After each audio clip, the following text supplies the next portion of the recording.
In this lesson, we're going to talk about the most important concept in JavaScript, functions. Functions allow us to generalize our code's interactivity, prevent us from repeating lines of code, and make our code much easier to maintain. Functions consist of 5 parts: the function declaration using the function keyword, the name of the function, the parameters of the function, the body of the function, and the return statement.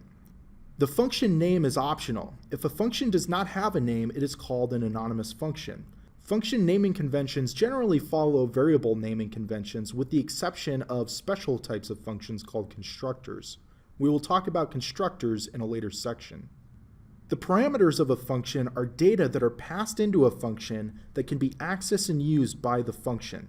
2 common terms you will hear regarding function parameters are pass by reference and pass by value. Pass by reference means that the address in memory where the data is located is what's passed as the parameter. Pass by value means that the data is copied into another memory address and that's what's passed in as a parameter. In essence, pass by reference means that a function changes the actual data that is passed as a parameter. Pass by value means our function copies that data before using it so that it doesn't change the state of that data when it's called elsewhere in our code. In JavaScript, numbers are always passed by value. Objects are also passed by value so long as the properties or methods of the object are not changed. If properties or methods of an object are changed, then it becomes passed by reference. This combination of passing by value or reference depending on the function body's manipulation of the underlying data is called call by sharing. The body of a function is whatever we want it to be. However, we should write our code in such a way that it tells a story. Functions are the individual building blocks that make up that story. Therefore, it is best to write functions that only do one thing. Of course, that doesn't mean that we have to only write one statement in the body. It simply means that a function accomplishes one goal. Consider performing arithmetic calculations between 2 numbers. We could write a single function that returns an object containing the sum, difference, product, and quotient of the 2 numbers we passed in as parameters.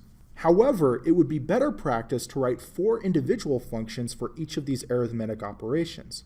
This way, each function only accomplishes one goal. The story is easier to read and therefore the code is easier to maintain. Finally, we have the return statement. The return statement is what the function will evaluate to after it executes. In our previous example, the sum function will evaluate to the first parameter, num1, plus the second parameter, num2, after it executes. However, the return statement, like the function name, is optional.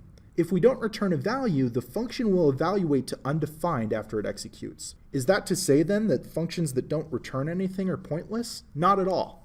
Consider the laundry example we used in the lesson about control flow.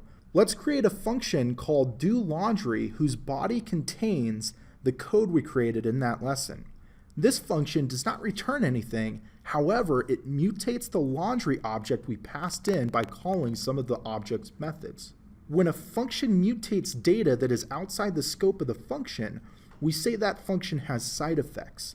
A function should either return data or have side effects, or both. A function that does neither would be pointless. Still, be conscientious of the side effects and data you do return.